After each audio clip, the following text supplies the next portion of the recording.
So I want to make a video on the three branches of the U.S. government. The three branches of the U.S. government are legislative, executive, and judicial. When the U.S. separated from Britain and became its own country, it wanted to set the government up with a system of checks and balances so that the government would have less potential to be intrusive and oppressive. Um, so they set up a constitution, and the constitution defines the powers of each of the three branches.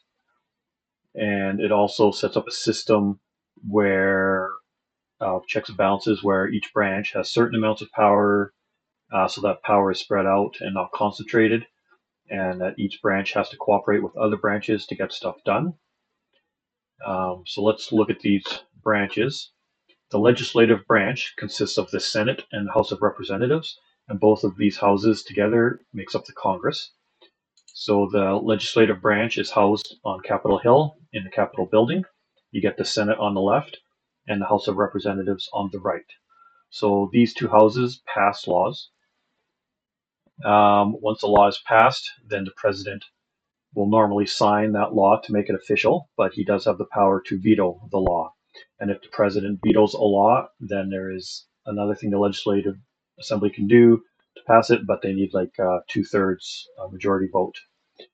So that's one of the checks and balances. There's also the executive branch. The executive branch is the bulk of the government. It's headed by the president, and then under him is the vice president. When a president gets elected, he selects a cabinet. Right now, there's 25 members of the cabinet. 15 of those members become heads of departments, within the executive branch. The executive branch has over 4 million employees, and they are the branch that is executing the will of the government, is down on the street getting stuff done, enacting the laws that the legislature passes. Um, so the executive branch is housed in the White House. It's the head. The White House represents the head of the executive branch. So that's where the president lives. There's 4 stories. President lives on the upper 2 stories normally. The bottom 2 are more administrative, and then you get the West Wing and the East Wing. The East Wing has room for the First Lady, and it's also for visitors and social events. And the West Wing is more administrative, so there's the Oval Office. So this is Trump in the Oval Office signing executive orders. Here's 2 of his secretaries, so these 2 are members of his cabinet. And you also get a meeting room and a situation room. So this is Trump's cabinet having a meeting in the West Wing of the White House. So everybody in the cabinet serves at the pleasure of the president. So if he decides that he doesn't like the work somebody's doing, he can get rid of them easily. The third branch of the U.S. government is the judicial branch, and that's headed by the Supreme Court. So this is the Supreme Court. There's also a lot of district courts around the country, and what they do is they interpret the laws. So the legislature passes laws, executive branch enacts the laws, and the judiciary interprets the laws. So basically, they're governed by the Constitution, and they make sure that laws that are passed are constitutional. And so people appeal charges that they get at lower courts, and that can move up to the Supreme Court, and they ultimately decide what's constitutional, what's not constitutional. So there you have the 3 branches. Like I said, there was a system of checks and balances. So when the president is elected, I've heard it explained like it's like changing a hat. So the executive branch is a huge institution, 4 million employees. When a president is elected, he selects a new cabinet. 25 members, those are all the heads of the departments, and then also some members of different agencies. The cabinet acts as advisors to the president, but basically the bulk of the executive branch stays the same when the president switches. It's just you change the very top level. But then if the president wants to change how things are done, he'll create executive orders, and those are orders to the different departments to change processes or to do different things or have different goals. If the judicial branch thinks that what an executive order is unconstitutional, they can block it. So that's another check and balance. So you'll see that Trump will issue executive orders that get blocked by certain judges in the judicial branch. So there's a lot of back and forth. One thing you'll notice about Trump's presidency is that he creates a lot of tension between the branches. Um, and there's a lot of back and forth. I don't think he likes the checks and balances. He wants more freedom. So he wants more power in the executive branch to allow it to do kind of what it wants. Um, yeah, so when Trump selects a cabinet, those cabinet members need to be approved by the Senate. So one of the houses of the legislative branch has to approve them. So that's very simply the American system. So what is an authoritarian government? An authoritarian government is uh, a government that doesn't have a lot of checks and balances. The government can basically do what it wants when it wants without any pushback. And a lot of times that pushback is done through a constitution, but there are some authoritarian governments that do have constitutions. They're just very weak and they don't limit the government. They're more for show.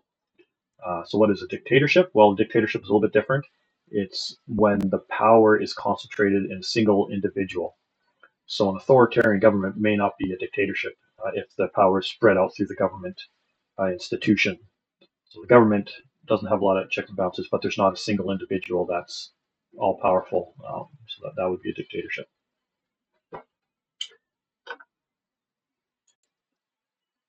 Okay, so that's three branches. There's a complicated system set up, checks and balances, so that the power isn't concentrated in a single branch. So I just want to take a look at Google Maps. So this, I'm not an American, so I found it interesting when I started looking into this. A lot of the buildings are close to each other. So this is the east side of the USA. If you zoom in here, this is the Chesapeake Bay. Branching off the left of that is the Potomac River, and that goes up to Washington. So if I zoom into Washington here, I'm just going to take a look at a few things. So zoom in a bit more. Okay, so this is the National Mall. And on the very left of the National Mall is the Lincoln Memorial. If you remember Forrest Gump, he gave a little speech there in the movie. These, I believe, are pools. That's a reflecting pool. And these, I don't know if they're water or grass. But if you go up, this is the White House. And over here. So the White House represents the executive branch. You can see the West Wing and the East Wing there. And then right beside the White House is the Treasury Building over here. And that's one of the departments of government. So there you got nice lawn there in front of the White House. Then you get the ellipse. Go down a little bit more, and you get the Washington Monument. Okay, so just going to zoom out and go down. There's lots of really cool buildings here if you look around. But this is the Capitol building, so this represents the legislative branch, where the Senate and House of Representatives are. And then if you go further across the street, there's the Supreme Court of the United States. So basically, all three branches of government are represented in this small area. Now, if you remember, on January 6th, President Trump lost the election and he gave a speech. There's a lot of people, I believe, in the garden here, and then a lot of them in the ellipse. After the speech, they all marched down Pennsylvania Avenue and held a protest at the Capitol building. And there were barricades set up along the road here. They were able to push through the barricades. The police fell back, created a second line of defense, and they were able to push through that as well. And then they basically swarmed the building. They were able to find ways in through windows and different areas. They were climbing up walls and all that. So that was the January 6th riot. So basically what that was an attack of the executive branch against the legislative branch. And it was also a warning by Trump saying, hey, I've got the power of the people. So that is one example of the tension that's been occurring between the branches since Trump was elected. And then after that, what you saw was a lot of legal attacks by the judiciary branch against Trump. So technically, he wasn't part of the executive branch because he wasn't president, but he was a threat. They knew he would be running again and become head of the executive branch. So yeah, you see a lot of tension between the different branches of the American government with Trump. Um, so another interesting thing is, and if I've looked at YouTube videos, and this is basically a huge tourist area. There's just tons of people come to visit this place, and a lot of it's for tourists. But if you go across the Potomac River, over here you'll see the Pentagon, and the Pentagon is the head of one of the departments in the executive branch. That's the Department of Defense. This is where it's headed from, and the Department of Defense governs the Army, the Navy, the Air Force, Space Force, and then some reservists. Over here you get the Arlington National Cemetery. So that's a lot of, I believe, soldier graves. But yeah, so it's interesting to look around. You see a lot of cool stuff in this area. Uh, okay, so that is that. Okay, so now I just want to look at the executive branch. So the executive branch is headed by the president and vice president, and then the president selects a cabinet, which is 25 members. 15 of those members become heads of departments in the executive branch, and 10 of them are kind of heads over different agencies and serve different roles. So the most notable, most powerful department is the Department of State. Right now, the Department of State is headed by Marco Rubio. He's a Secretary of State, and the Department of State is in charge of diplomacy of foreign relations. So there will be embassies all around the world where they try to maintain good relationships with other countries. Um, there is a line of succession in the U.S. government. So if the president is removed for some reason, then the vice president becomes the president. And if he gets removed for some reason, then the Secretary of State is the next in line to be president. So Marco Rubio would be president there. So basically, they're dealing with diplomacy. They have a lot of diplomats all around the world working on different things. And I guess when Trump has a bad meeting with Zelensky, then Marco Rubio has to go in there and try to clean things up and get things going again. Yeah, so that's a Department of State. Next is the Department of Defense. Right now, so that actually has 2.9 million workers right now. A lot of that is soldiers. Department of Defense is headed in the Pentagon, and it governs over the Army, Navy, Air Force, Space Force, and reservists. And right now, that's being headed by Pete Hegseth. So he's a defense secretary. Yeah, so that's Department of Defense. Then you get the Department of Justice. It's headed by Pam Bondi. So she's not called the Secretary of Justice, she's called the Attorney General. And they deal with a lot of the legal side of the executive department. So if there's a lawsuit, they have a lot of attorneys available in the Department of Justice to deal with lawsuits against the executive branch, against the government. She also heads the oversee. So the FBI is part of the Department of Justice, U.S. Marshal Service, Drug Enforcement, prisons, stuff like that. So yeah, so a lot of the legal side of defending the government is dealt with by the Department of Justice. So the FBI is kind of the top authority, and it deals with federal crime. So I've been looking at mostly the federal government, or only the federal government. There's also, state level governments, and they deal with like police and stuff like that. And then there's municipal level governments over cities, and they deal with, municipal issues. But I'm just looking at the federal government right now. So that's Department of Justice. Now there's three departments I want to look at that are related. That's the Department of Treasury, the Department of Commerce, and the Federal Reserve. The Department of Treasury and Department of Commerce both have secretaries in the cabinet, but the Federal Reserve is considered an independent agency. So it's a little bit separated from the power of the president, and it gets to work with some independence, similar to the CIA is an independent agency as well. So the Treasury Department is headed by Scott Bessent. And if you remember on Google Maps, it was right beside the White House, so it's kind of closely related to the finances of the executive branch. So the Treasury will print money, prints paper currency and coins. It also collects taxes, so the IRS is a part of the Treasury Department. It also issues government debt, so it'll create Treasury bonds, Treasury notes, Treasury bills, stuff like that. And yeah, so it deals with the income of the government and I think expenditures too, like paying salaries and stuff. So the Department of Commerce is another department, and it is headed by Howard Lutnick. And the Department of Commerce deals more with the business side of things, trying to keep things going good for businesses in America. So it'll gather data, and it also try to promote foreign investment into the USA. So I mentioned that the State Department has embassies all around the world for diplomacy. Well, the Department of Commerce actually has people working in those embassies to try to promote American businesses and foreign investment into America.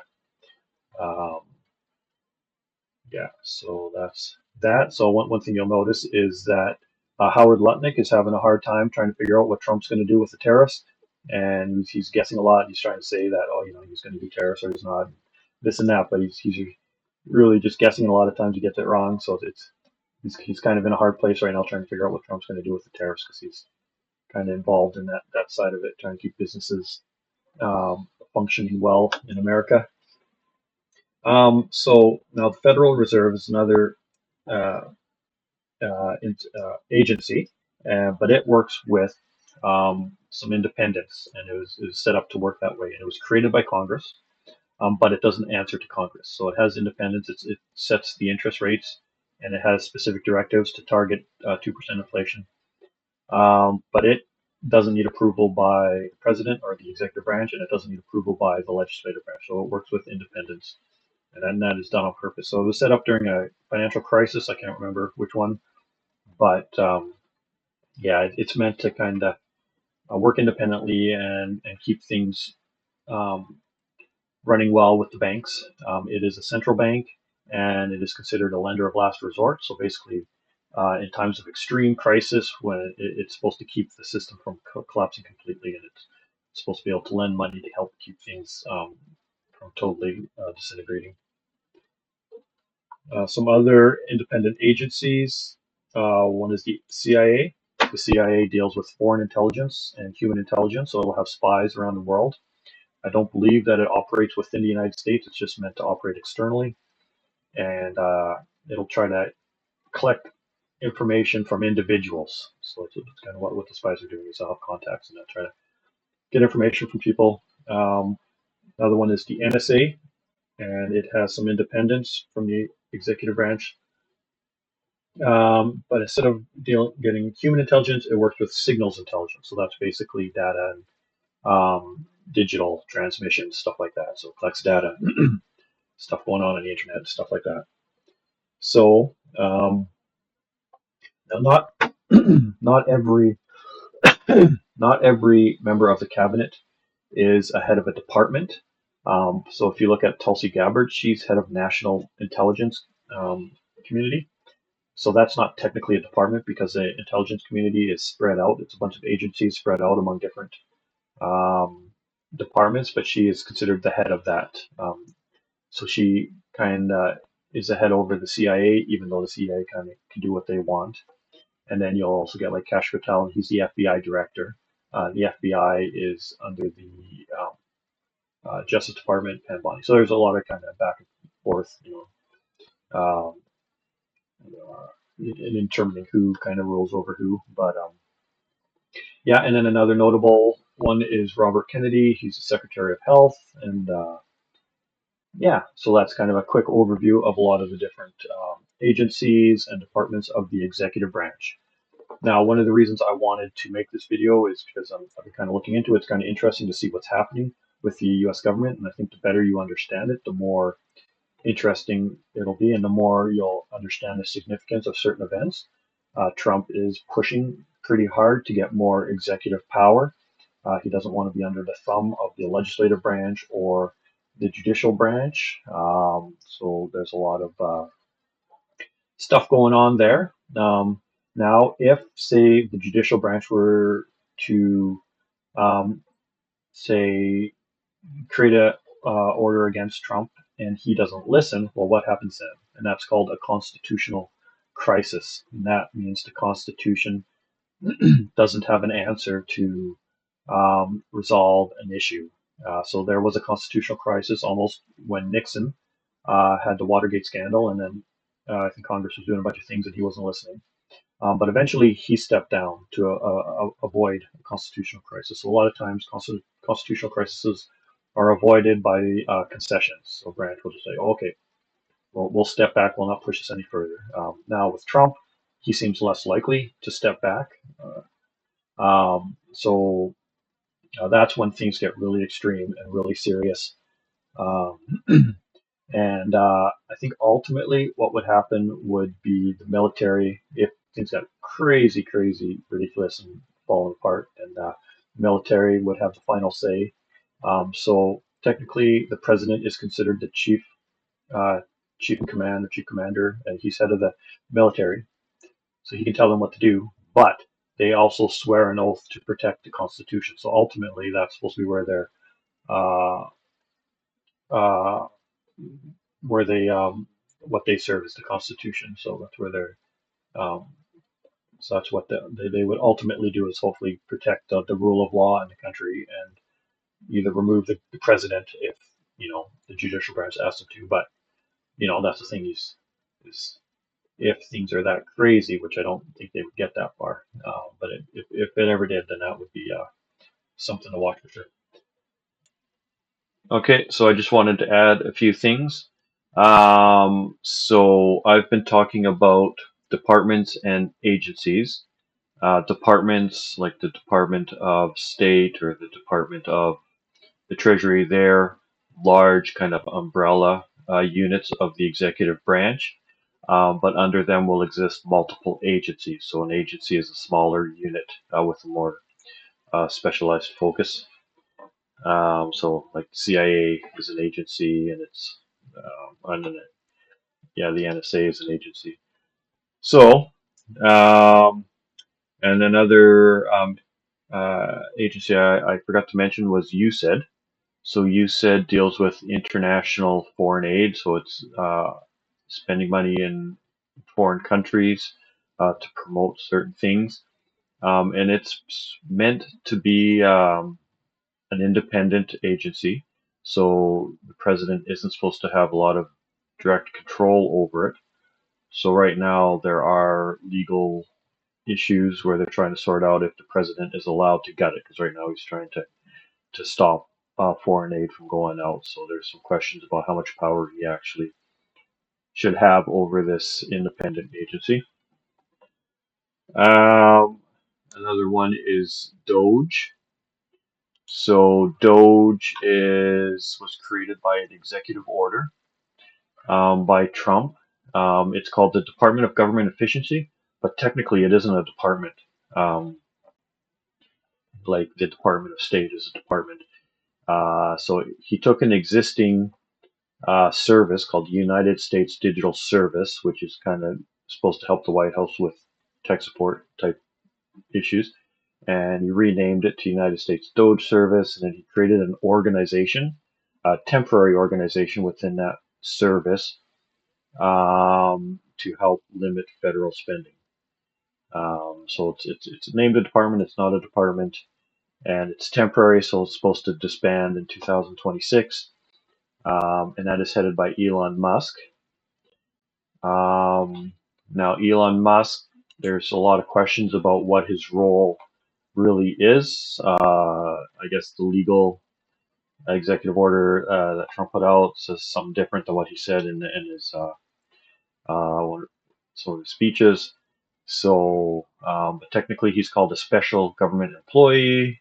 Those are kind of meant to be like advisors and stuff like that. So there's some question about how much actual authority he has.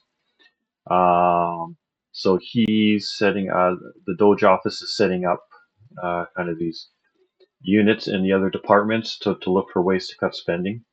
And they're firing a lot of employees, but technically they don't have a lot of authority to do that. So I think mainly the main reason they have influence is that if he says to do something, they do it. But if there was some pushback, then there'd be some question as to how much legal authority he actually has. And then there's also some question as to whether how much power he really has in the cabinet, if the cabinet can overrule him, or if he's kind of set up as this person who's got power over the cabinet and they do what he says. So there's a lot of questions about uh, what his role is, how much actual power he really has. But for the time being, people are just doing what he says. So, um, and I know there's a lot of legal cases that have sprung up around Doge, so they're trying to fight it in the courts, and then the courts will have to kind of sort out the details. Um, yeah, so I don't know exactly what Doge is. But I think nobody really knows exactly what it is for now. But one of the reasons the executive branch right now is able to get away with a lot of things is because the Republicans have a lot of power in the Congress, and they have a lot of power. Conservatives have a lot of power in the Supreme Court.